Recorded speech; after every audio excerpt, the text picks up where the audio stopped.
Okay, the first part of this where we're expanding this, okay, we've got a bracket to a power.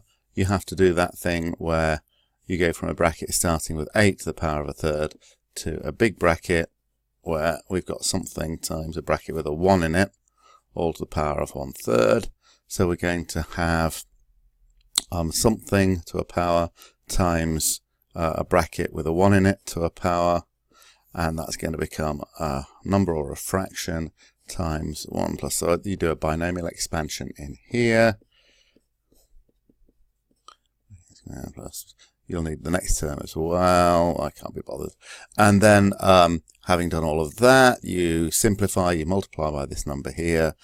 We don't have to do the validity because that's given. So part A is something that by this point in the homework should be just very familiar.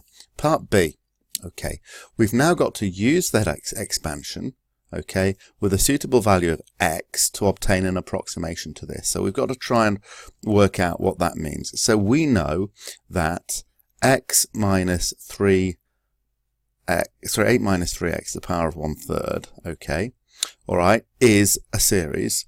But that means that if x is small, then approximately, then the terms in your series are something plus a something x plus something x squared plus something x cubed is going to be a good approximation to this bracket.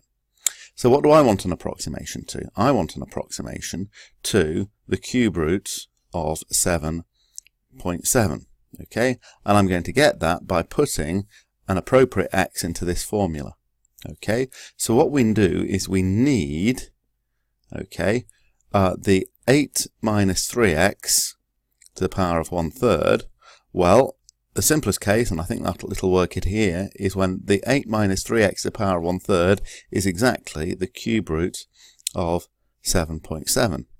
And this isn't looking too bad, especially if you remember what a power of 1/3 does.